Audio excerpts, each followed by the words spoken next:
Good morning friends. இது உங்கள் friends course academy. Daily current அஃபேர்ஸில் இன்றைக்கி என்ன பார்க்க போகிறோம் அப்படின்னா ஆகஸ்ட் 25, 2024 ஞாயிற்றுக்கிழமை இன்றைக்கி கரண்ட் அஃபேர்ஸ் தான் பார்க்க போகிறோம். இதுக்கு முன்னாடி பார்த்தீங்கன்னா நம்ம டெய்லி கரண்ட் அஃபேர்ஸ் அப்லோட் பண்ணியிருக்கோம். பார்க்காதவங்க 10 நிமிஷம் எடுத்து வச்சுக்கோங்க. அது மட்டும் இல்லாமல் நம்மளோட சேனலை சப்ஸ்கிரைப் பண்ணுங்கள், சப்போர்ட் பண்ணுங்கள், முடிஞ்சவங்க உங்கள் ஃப்ரெண்ட்ஸ் எல்லாம் ஷேர் பண்ணுங்கள். நம்மளோட ஃப்ரெண்ட்ஸ் போலீஸ் அகாடமி அப்படின்ற டெலிகிராம் சேனல் ஜாயின் பண்ணிக்கோங்க. இம்பார்ட்டன்ட் அப்டேட்ஸ்லாம் உங்களுக்கு ஒன்று கிடைக்கும். லிங்க் டிஸ்கிரிப்ஷனில் கொடுத்துருங்க, அதை டச் பண்ணி நீங்கள் ஜாயின் பண்ணிக்கலாம். வாங்க ஃப்ரெண்ட்ஸ், இன்றைக்கி கரண்ட் அஃபேர்ஸ் பார்த்துடலாம். அடுத்தது, மத்திய அரசு பார்த்திங்கன்னா ஒருங்கிணைந்த ஓய்வூதிய திட்டத்துக்கு பார்த்திங்கன்னா ஒப்புதல் அளிச்சிருக்காங்க. இதில் பார்த்திங்கன்னா ஊதியத்தில் பார்த்திங்கன்னா 50% பார்த்திங்கன்னா ஓய்வூதியமாக வழங்கப்படும் அப்படின்னு சொல்லியிருக்காங்க. அதில் சில கேட்டகரி கொடுத்துருக்காங்க. அந்த வகையில் தான் இது கிடைக்கும். அரசு ஊழியர்கள், குடும்ப ஓய்வூதியர்களுக்கு பார்த்திங்கன்னா சராசரி அடிப்படை ஊதியத்தில் பார்த்திங்கன்னா 50% ஓய்வூதியமாக கிடைக்கும் வழிவகை செய்யும் ஒருங்கிணைந்த ஓய்வூதிய திட்டத்துக்கு பார்த்திங்கன்னா யூபிஎஸ், அதாவது மத்திய அமைச்சரவை பார்த்திங்கன்னா ஒப்புதல் அளிச்சிருக்கு. ஒருங்கிணைந்த ஓய்வூதிய திட்டம் பார்த்திங்கன்னா வரும் 2025 ஏப்ரல் 1 முதல் தான் நடைமுறைப்படுத்தப்பட இருக்கிறாங்க. இதில் மத்திய அரசு ஊழியர்கள் அவர்கள் விரும்பியபடி தேசிய ஓய்வூதிய திட்டம் அல்லனா பார்த்திங்கன்னா யூபிஎஸ் திட்டத்தில் பார்த்திங்கன்னா தேர்வு செய்வதற்கான வாய்ப்பை கொடுக்குறாங்க. ரெண்டில் எது வேணுமோ நீங்கள் அதை சூஸ் பண்ணிக்கலாம் அப்படின்னு சொல்லியிருக்காங்க. அது மட்டும் இல்லாமல் பார்த்திங்கன்னா திட்டத்தினுடைய முக்கிய அம்சங்கள் என்ன பார்த்தீங்கன்னா, யூபிஎஸ் திட்டத்தில் சேர குறைந்தபட்சம் 10 ஆண்டுகள் பார்த்திங்கன்னா பணிக்காலம் இருக்க வேண்டும். ஓகேங்களா, நீங்கள் அவர் பார்த்திங்கன்னா குறைந்தபட்சம் நீங்கள் 10 ஆண்டுகள் பணி செஞ்சிங்கன்னா உங்களுக்கு குறைந்தபட்சம் ஓய்வூதியமாக ரூபாய் 10,000 பார்த்திங்கன்னா வழங்கப்படும். அப்படி இல்லை அப்படின்னா தொடர்ந்து பார்த்திங்கன்னா 25 ஆண்டுகளுக்கு பிறகு பார்த்திங்கன்னா நீங்கள் பணி செஞ்சு ஓய்வு பெறீங்க அப்படின்னா ஊதியத்தில் பார்த்திங்கன்னா 50% பார்த்திங்கன்னா ஓய்வூதியமாக வழங்கப்படும் அப்படின்னு சொல்லியிருக்காங்க. ஓகேங்களா, அதுக்கப்புறம் விஞ்ஞான தாரா திட்டம், மத்திய அறிவியல் தொழில்நுட்பத்துறையின் விஞ்ஞான தாரா அப்படின்ற திட்டம் பார்த்திங்கன்னா ஒருங்கிணைந்த மத்திய துறை திட்டத்துக்கு பார்த்திங்கன்னா ஒப்புதல் அளிக்கப்பட்டிருக்கு. கிராமப்புற வளர்ச்சிக்கு தொழில்நுட்பத்தை பயன்படுத்துறது, மனிதர்களின் திறமைகளை வளர்ப்பது, ஆராய்ச்சி மேம்பாடு, புதிய கண்டுபிடிப்புகள், தொழில்நுட்ப மேம்பாடு மற்றும் நடைமுறை ஆகியவற்றை ஊக்குவிக்கிறதுக்கு பார்த்திங்கன்னா இந்த திட்டம் பார்த்திங்கன்னா நோக்கமாக கொண்டு இருக்குது. இதில் பார்த்திங்கன்னா 2021-22 முதல் 2025-26 வரையிலான 15வது நிதிக்குழு காலகட்டத்தில் பார்த்திங்கன்னா இந்த திட்டத்துக்கு பார்த்திங்கன்னா 10,579 கோடிகள் பார்த்திங்கன்னா நிதி ஒதுக்கீடு செய்யப்பட்டிருக்கு. ஓகேங்களா, அதுக்கப்புறம் பார்த்திங்கன்னா உயிர் தொழில்நுட்பத்துறையில் பொருளாதாரம், சுற்றுச்சூழல் மற்றும் வேலைவாய்ப்பை ஊக்குவிப்பதற்காக உயிரி தொழில்நுட்பத்தை மேம்படுத்துவதற்கும் BioE3 அப்படின்ற திட்டத்துக்கு பார்த்திங்கன்னா ஒரு மத்திய அமைச்சர் ஒப்புதல் அளித்திருக்கு. மொத்தம் 3 ஒப்புதல் கொடுத்துருக்காங்க. இது 3மே இம்பார்ட்டன்ட்.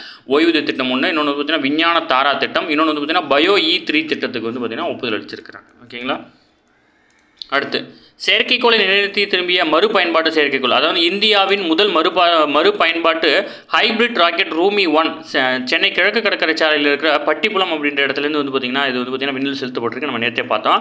தமிழகத்தைச் சேர்ந்த ஸ்டார்ட் அப் நிறுவனமான ஸ்பேஸ் ஓன் இந்தியா அப்படின்ற நிறுவனமும் மார்டின் குழுவும் இணைந்து பார்த்திங்கன்னா மிஷன் ரூமி 2024 அப்படின்ற பேரில் மீண்டும் பயன்படுத்தக்கூடிய ராக்கெட்டை உருவாக்கி இருக்கிறாங்க. இது பார்த்திங்கன்னா இந்தியாவில் தயாரிக்கப்பட்டது முதல் ரீசஃபில் ஹைபிரிட் ராக்கெட். ஓகேங்களா, இது திருப்பி பயன்படுத்த முடியும். இந்த ராக்கெட் திருப்பி பூமிக்கு வந்தோடனே அந்த ராக்கெட்டில் சின்ன சின்ன மாறுதல்கள் மட்டும் மேற்கொண்டு அதை நம்ம பயன்படுத்த முடியும். இதுக்கு முன்னாடி பார்த்தீங்கன்னா ராக்கெட் லான்ச் பண்ணுறோம் அப்படின்னா அந்த ராக்கெட் திருப்பி வராது.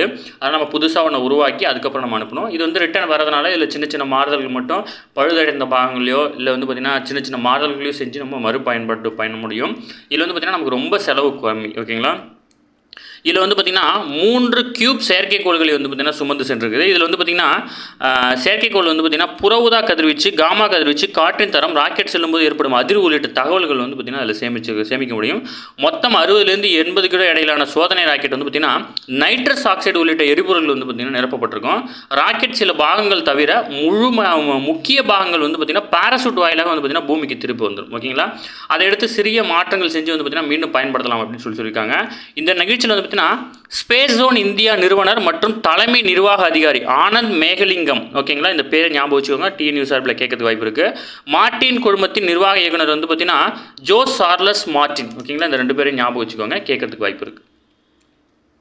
அடுத்து பார்த்திங்கன்னா விநாயகர் சிலை கரைக்கிறதுக்கு இது வெளியிட்டாங்க. இதில் பார்த்திங்கன்னா என்னென்ன யூஸ் பண்ணுறாங்கன்னு கூட தெரிஞ்சுக்கோங்க. களிமண்ணால் செய்யப்பட்ட விநாயகர் சிலை மட்டும்தான் செய்யணும் அப்படின்னு சொல்லியிருக்காங்க. பிளாஸ்ட் ஆஃப் பாரிஸ், இது சிலைகள் பயன்படுத்தக்கூடிய ஒரு பொருள்.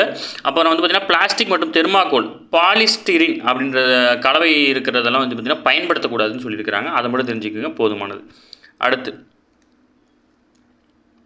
சிறந்த சேவைக்காக வருமான வரித்துறையைச் சேர்ந்த அதிகாரிகள் 9 பேருக்கு பார்த்திங்கன்னா விருது வழங்கப்பட்டிருக்கு.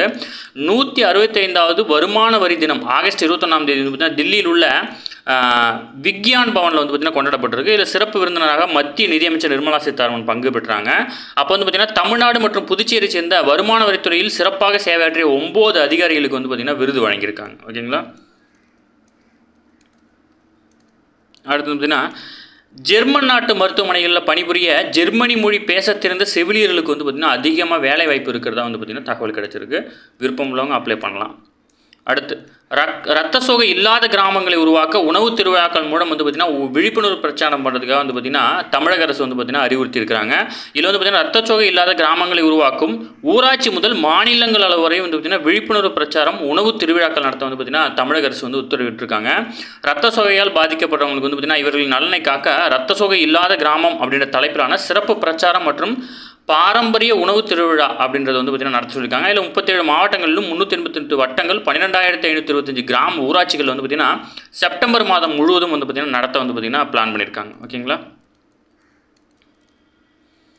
அடுத்து சென்னை அண்ணா பல்கலைக்கழகத்தில் வந்து பார்த்திங்கன்னா சிறப்பு அரியர் தேர்வு வந்து பார்த்திங்கன்னா அந்த தொகுப்பு வந்து நடத்துகிறாங்க. இதில் வந்து பார்த்திங்கன்னா இதுக்கு முன்னாடி நிறைய பேர் வந்து பார்த்திங்கன்னா அரியர் வச்சு ரொம்ப காலமாக இருக்கும். அவங்க எல்லாருக்குமே வந்து பார்த்திங்கன்னா ஒரு சான்ஸ் கொடுக்குறாங்க. இது யாராவது உங்களுக்கு தெரிஞ்சவங்க இருந்தாங்கன்னா ஷேர் பண்ணி விடுங்க, விஷயத்தை சொல்லிவிடுங்க. இது வெப்சைட்லேயும் இருக்குது, ஃபீஸு எல்லா டீட்டெயிலுமே இதில் கொடுத்துருக்காங்க. நான் இதை கட் பண்ணி நம்ம டெலகிராம் சேனலில் போகிறேன், நீங்கள் அதிலேருந்து எடுத்துக்க முடியும்.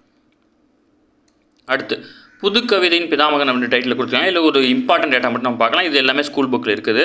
மகாகவி பாரதியார் வந்து பார்த்திங்கன்னா கவிதை மரபை மீறி எழுதிய காட்சி என்ற தலைப்பிலான கவிதை தொகுப்பு தான் வந்து பார்த்திங்கன்னா தமிழின் முதல் புது கவிதையுடைய முயற்சி. ஓகேங்களா. அவருக்கு பின்னர் புது கவிதை முயற்சியை தொடுத்தவர் அப்படின்னா நா பிச்சமூர்த்தி. ஓகேங்களா. 1934 மணிக்கொடி அப்படின்ற இதழில் வந்து பார்த்திங்கன்னா காதல் என்ற தலைப்பில் தன்னுடைய முதல் புதுக்கவிதை எழுதியிருக்கிறார் நா பிச்சமூர்த்தி. ஓகேங்களா. இவர் வந்து பார்த்திங்கன்னா தன்னுடைய முதல் புதுக்கவிதை வந்து பார்த்திங்கன்னா அந்த மணிக்கொடி அப்படின்ற இதழில் தான் எழுதியிருக்காரு. 1937 புதுமை பித்தன் வந்து பார்த்திங்கன்னா தினமணி இலக்கிய மலரில் வந்து பார்த்திங்கன்னா கிளிக்கூண்டு அப்படின்ற தலைப்பில் நா பிச்சமூர்த்தி எழுதிய புதுக்கவிதை வந்து பார்த்திங்கன்னா மிக பிரபலமாக இருந்துச்சு. ஓகேங்களா. கிராம ஊழியன் இதழில் வந்து பார்த்திங்கன்னா பொங்கல் மலரில் வந்து பார்த்திங்கன்னா புதுமை பித்தன் வந்து பார்த்திங்கன்னா வேலூர் கந்தசாமி பிள்ளை அப்படின்ற பெயரில் வந்து பார்த்திங்கன்னா தன்னுடைய முதல் புதுக்கவிதை எழுதியிருக்காரு. ஓகேங்களா.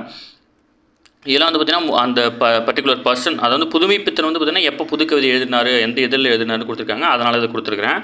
எழுத்தாளர் சீசு செல்லப்பா வந்து பார்த்திங்கன்னா 1959 தொடங்கப்பட்ட எழுத்து இதழில் வந்து பார்த்திங்கன்னா புதுக்கவிதைக்கு இவர் தான் தொடங்கியிருக்காரு. எழுத்து என்னும் இதழ் வந்து யாரோடது அப்படின்னா சீசு செல்லப்பாவோடது. 1959 வந்து தொடங்கியிருக்காரு. அதுக்கப்புறம் வந்து பார்த்திங்கன்னா 1962 நா பிச்சமூர்த்தி கவிதைகளை தொகுத்து காட்டு வாத்து அப்படின்ற பேரில் வந்து பார்த்திங்கன்னா நூலாக வெளியிட்டிருக்காரு சீசு செல்லப்பா. ஓகேங்களா. இதுவே வந்து பார்த்திங்கன்னா தமிழ் வெளியான முதல் புது கவிதை தொகுப்பு. ஓகேங்களா. தமிழில் வெளியான முதல் புது கவிதையோட தொகுப்பு எது அப்படின்னா நா பிச்சமூர்த்தின கவிதைகளை தொகுத்து காட்டு வாத்து அப்படின்ற பேரில் சீசு செல்லப்பா எழுதுனது. ஓகேங்களா. அடுத்து வந்து பார்த்திங்கன்னா 1974 அன்னம் நட்புறவு கழகம் வாயிலாக வெளியிடப்பட்டது அப்துல் ரஹ்மானுடைய முதல் புது கவிதை தொகுப்பு வந்து பார்த்திங்கன்னா பால்வீதி. ஓகேங்களா. பால்வீதின்றது வந்து பார்த்திங்கன்னா அப்துல் ரஹ்மானோடது. இவர் 1974 அன்னம் நட்புறவு கழகம் வாயிலாக வந்து பார்த்திங்கன்னா தன்னுடைய புது கவிதை வந்து வெளியிடுறாரு. கவிக்கு அப்துல் ரஹ்மான் வந்து பார்த்திங்கன்னா தன்னுடைய முனைவர் பட்ட ஆய்வுக்கு எடுத்துக்கொண்ட தலைப்பு வந்து பார்த்திங்கன்னா புதுக்கவிதை குறியீடு அப்படி தான் முக்கியமானது. தமிழின் புதுக்கவிதையின் பிதாமகன் யார் அப்படின்னா பாரதியாரை சொல்கிறாங்க. ஓகேங்களா. இதை மட்டும் நோட் பண்ணிக்கோங்க. அடுத்து மகாராஷ்டிராவில் நடைபெறும் நிகழ்ச்சி வந்து பார்த்திங்கன்னா லட்சாதிபதிகளாக பெண்களை மாற்றும் முன்னெடுப்பில் வந்து பார்த்திங்கன்னா 11 லட்சம் பெண்களுக்கு வந்து பார்த்திங்கன்னா சான்றிதழ் வழங்கியிருக்கிறார் பிரதமர். இது தொடர்ந்து வந்து பார்த்திங்கன்னா ராஜஸ்தான் உயர்நீதிமன்றத்துடைய 75வது ஆண்டு விழா நிறைவு வந்து பார்த்திங்கன்னா அருங்காட்சியகத்துக்கு வந்து பார்த்திங்கன்னா திறந்து வைக்கிறார். ஓகேங்களா. நாடு முழுவதும் 3 கோடி பெண்களை வந்து பார்த்திங்கன்னா லட்சாதிபதிகளாக மாற்றும் திட்டம் தான் வந்து பார்த்திங்கன்னா லட்சாதிபதி சகோதரி திட்டம். இந்த திட்டத்தினோடு பார்த்திங்கன்னா மகளிர் உதவி வந்து பார்த்திங்கன்னா 2500 கோடி நிதியை வந்து பார்த்திங்கன்னா அவர் விடுவிக்கிறார். ஓகேங்களா. பொதுப்பணிகள் மற்றும் நெடுஞ்சாலைத்துறை அமைச்சரான ஏவா வேலு எழுதிய கலைஞர் என்னும் தாய் அப்படின்ற நூல் வெளியீட்டு விழா வந்து பார்த்திங்கன்னா ஆகஸ்ட் 24 வந்து பார்த்திங்கன்னா நடந்திருக்கு. இதில் வந்து பார்த்திங்கன்னா முதல்வர் வந்து பார்த்திங்கன்னா நூலை வெளியிட திரைப்பட நடிகரான ரஜினிகாந்த் வந்து பார்த்திங்கன்னா அதை பெற்றுக்கொண்டிருக்கிறாரு. பேர் மட்டும் நோட் பண்ணிக்கோங்க, நூலோட பேர். அடுத்து இந்திய பிரதமர் வந்து பார்த்திங்கன்னா ஒரு போலந்துக்கு பயணம் மேற்கொண்டது கடந்த 40 ஆண்டுகளில் வந்து பார்த்திங்கன்னா இதுவே முதல் முறை. அது மட்டும் இல்லாமல் உக்ரைனுக்கு சென்ற முதல் இந்திய பிரதமர் அப்படின்ற பெருமை வந்து பார்த்திங்கன்னா நரேந்திர மோடி அவர்களுக்கு வந்து கிடச்சிருக்கு. அங்கேருந்து வந்து பார்த்திங்கன்னா உக்ரைனோட தலைநகர் எது அப்படின்னா கிவ். ஓகேங்களா. ஃபோர்ஸ் 1 அதை வந்து பார்த்திங்கன்னா ஃபோர்ஸ் 1 அப்படின்ற ட்ரெயினில் தான் வந்து பார்த்திங்கன்னா ஒரு பயணம் பண்ணியிருக்காரு. அடுத்து ஜம்மு காஷ்மீரில் தேர்தல் ஆணைய செயலிகளை வந்து பார்த்திங்கன்னா பயன்படுத்த அறிவுறுத்தியிருக்காங்க. இந்த செயலிகளை பற்றி நம்மளோட ஷார்ட்ஸில் இருக்குது, கண்டிப்பாக தெரிஞ்சுக்கோங்க. 4 நல்ல ஆப்பு தான், ரொம்ப இம்பார்ட்டன் தான். ஒன்று வந்து பார்த்திங்கன்னா சி விஜில், இன்னொன்று வந்து பார்த்திங்கன்னா KYC அப்படின்ற செயல், அப்புறம் வந்து பார்த்திங்கன்னா சுவிதா அப்படின்ற ஒரு செயலி, வாக்காளர் உதவி செயலி. இந்த 4 செயலிகளும் வந்து பார்த்திங்கன்னா அறிமுகப்படுத்திருக்காங்க. இதில் வந்து பார்த்திங்கன்னா சி விஜில் வந்து பார்த்திங்கன்னா இந்த செயலி மூலம் வன்முறை நடைபெறும் இடம், நேரம் உள்ளிட்ட விவரங்களுடன் புகைப்படத்தோடு வந்து பார்த்திங்கன்னா நீங்கள் வீடியோ வந்து பதிவேற்றலாம். இது வந்து சி விஜிலுக்கு. அடுத்து வந்து பார்த்திங்கன்னா கேஒய்சியில் வந்து பார்த்தீங்கன்னா வேட்பாளருடைய விவரங்களை வந்து நீங்கள் அதில் தெரிஞ்சுக்கலாம். வேட்பாளர் வந்து பார்த்தீங்கன்னா என்னென்ன பிரமாண பத்திரம் தாக்கல் பண்ணியிருக்காரு, தன்னுடைய சொத்து மதிப்புகள் எல்லாம் அதில் இருக்கும். ஸ்வீதா அப்படின்ற செயலில் வந்து பார்த்தீங்கன்னா போட்டியிடும் வேட்பாளர்கள் மற்றும் அரசியல் கட்சி பொதுக்கூட்டங்கள் மற்றும் வாக்குகளை சேகரிக்க ஊர்வலங்கள் நடத்துவதற்கு ஹெலிகாப்டர் உள்ளிட்ட வாகனம் இதுக்கெல்லாம் பர்மிஷன் கொடுக்குற ஆப் தான் ஸ்வீதா ஆப். அப்புறம் வந்து பார்த்தீங்கன்னா வாக்காளர் உதவி செயலி வந்து பார்த்தீங்கன்னா இதில் வந்து பார்த்திங்கன்னா ஒரு மாற்றுத்திறனாளிக்கு வந்து பார்த்திங்கன்னா அந்த என்னென்ன வேணும் அந்த ஃபெசிலிட்டிலாம் அங்கே இருக்கா அப்படின்னு நீங்கள் அதை தெரிஞ்சிக்க முடியும். ஓகேங்களா, 4 ஆப்பு தான் தேர்தல் ஆணையத்தோட ஆப்பு. மக்களவை தேர்தலையும் இந்த 4 ஆப்பு தான் பயன்படுத்தினாங்க. அதோட ஷார்ட்ஸ் வந்து நம்மளுடைய வீடியோவில் இருக்குது. நான் அந்த லிங்க் டிஸ்கிரிப்ஷனில் கொடுக்குறேன். அதை டச் பண்ணி பார்த்துக்கோங்க, நோட்ஸ் எடுத்துக்கோங்க. அதில் டீட்டெயிலாக இருக்கும். அதில் வந்து பார்த்திங்கன்னா புகைப்படத்தோடு இருக்கும், அந்த ஆப்போட புகைப்படத்தோடு இருக்கும். அதையும் நோட் பண்ணிக்கோங்க. அதில் ஏதோ கொஸ்டின் கேட்க வாய்ப்பு இருக்குது. அடுத்து வங்கதேசத்தில் வந்து பார்த்திங்கன்னா முன்னாள் பிரதமர் ஷேக் ஹசீனா பதவி விலகியதுக்கு பின் பார்த்திங்கன்னா ஏற்பட்ட வன்முறையில் வந்து பார்த்திங்கன்னா அந்த நாட்டுடைய தலைநகரான டாக்காவில் உள்ள ஒரு ஸ்ரீ தாகேஸ்வரி கோயிலை வந்து பார்த்திங்கன்னா உள்ளூரை சேர்ந்த ஹிந்து மக்களும் முஸ்லீம் மக்கள் மற்றும் அனைத்து தரப்பு மக்களும் சேர்ந்து வந்து பார்த்திங்கன்னா அந்த கோயிலை பாதுகாத்துருக்காங்க. ஒரு டீட்டெயில் கொடுத்துருக்காங்க, சும்மா தெரிஞ்சுக்கோங்க, உங்களோட நாலேஜுக்கு தான். அடுத்து இந்திய அணியின் முன்னாள் அதிரடி தொடக்க பேட்டர் ஷிக்கர் தவான் வந்து பார்த்திங்கன்னா அனைத்து வகையான கிரிக்கெட் ஆட்டங்கள்லேருந்து வந்து பார்த்திங்கன்னா ஓய்வு பெற போகிறதா அறிவிச்சிருக்கிறார். ஓகேங்களா. அடுத்து வரும் 2026 ஆசிய போட்டி சர்ஃபிங் பிரிவுக்கு வந்து பார்த்திங்கன்னா முதல் முறையாக இந்திய அணி வந்து பார்த்திங்கன்னா தகுதி பெற்று சாதனை படுத்திருக்காங்க. மாலத்தீவில் வந்து பார்த்திங்கன்னா துருஸ்து கடற்கரையில் வந்து பார்த்திங்கன்னா ஆசிய சர்ஃபிங் சாம்பியன்ஷிப் போட்டி வந்து நடைபெற்று வருது. இதில் வந்து பார்த்திங்கன்னா 4 வெவ்வேறு பிரிவுகளில் 8 வீராங்கனைகள் கொண்ட இந்திய அணி வந்து பார்த்திங்கன்னா இதில் கலந்து கொண்டிருக்காங்க. இதில் வந்து பார்த்திங்கன்னா இவங்க 2026 ஆசிய போட்டிகளில் வந்து பார்த்திங்கன்னா தேர்வாயிருக்கிறாங்க. ஓகேங்களா. அடுத்து மத்திய பிரதேசத்தில் உள்ள குணா தேசிய பூங்காவில் வந்து பார்த்திங்கன்னா தற்போது ஒரு வேலியிடப்பட்ட இடத்துல அடைக்கப்பட்டிருந்த சிவிங்கி புலிகள் வந்து பார்த்திங்கன்னா விடுவிக்கப்பட்டிருக்காங்க. அதை வந்து காட்டில் விட்டுருக்காங்க. குணா தேசிய பூங்காவில் 13 பெரிய சிவிங்கி புலிகள், 13 குட்டிகள் என மொத்தம் 25 சிவிங்கி புலிகள் வந்து பார்த்திங்கன்னா இருக்குது. இதில் வந்து பார்த்திங்கன்னா சிவிங்கி புலிகளை மறு அறிமுகம் செய்யும் மத்திய அரசின் லட்சிய திட்டத்தின் கீழ் வந்து பார்த்திங்கன்னா ஆப்பிரிக்க நாட்டிலேருந்து பார்த்திங்கன்னா ஆப்பிரிக்க நாடான நமீபியாவிலேருந்து தான் வந்து பார்த்திங்கன்னா நமீபியா மற்றும் தென்னாப்பிரிக்காவிலிருந்து இந்தியாவுக்கு வந்து பார்த்திங்கன்னா கடந்த 2022ஆம் ஆண்டு வந்து கொண்டு வரப்பட்டுச்சு. உலக அளவில் சிவிங்கி புலிகள் கண்டம் விட்டு கண்டம் தாண்டி கொண்டு செல்லப்பட்டது வந்து பார்த்திங்கன்னா இதுதான் ஃபஸ்ட் டைம். ஓகேங்களா. இதில் வந்து பார்த்திங்கன்னா 3 சிவிங்கி புலிகள் வந்து பார்த்திங்கன்னா ஆல்ரெடி இறந்துருச்சு. இதில் வந்து பார்த்திங்கன்னா செப்டிசெமியா அப்படின்ற நோய் தொற்றின் காரணமாக அந்த புலிகள் இருந்துச்சு. ஆப்பிரிக்காவிலிருந்து கொண்டு வரப்பட்ட 3 பெண் மற்றும் 4 ஆண் சிவிங்கி புலிகள் வந்து பார்த்திங்கன்னா உயிரிழந்துருச்சு. ஓகேங்களா.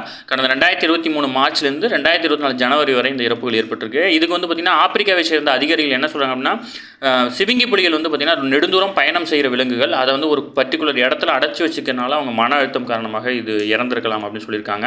அதனால் உடனடியாக வந்து பார்த்திங்கன்னா அரசு வந்து பார்த்திங்கன்னா எல்லா சிவிங்கி புலிகளையும் வந்து பார்த்திங்கன்னா காட்டில் விட்டுருக்குறாங்க. ஓகே ஃப்ரெண்ட்ஸ், இன்றைக்கி கரண்ட் அவர்ஸ் அவ்வளோதான். இதை தாண்டி எதுவும் கேட்க வாய்ப்பில்லை. இது மட்டும் நோட்ஸ் எடுத்துக்கோங்க. டெய்லி கரண்ட் அவர்ஸை டெய்லி பார்த்துருங்க. அப்போ தான் வந்து பார்த்திங்கன்னா மந்த்லி வீக்லி படிக்கும்போது உங்களுக்கு ஈஸியாக இருக்கும். நம்மளோட சேனலை சப்ஸ்கிரைப் பண்ணுங்கள், சப்போர்ட் பண்ணுங்கள், முடிஞ்சவங்க ஃப்ரெண்ட்ஸ் எல்லாம் ஷேர் பண்ணுங்கள். Thank you friends.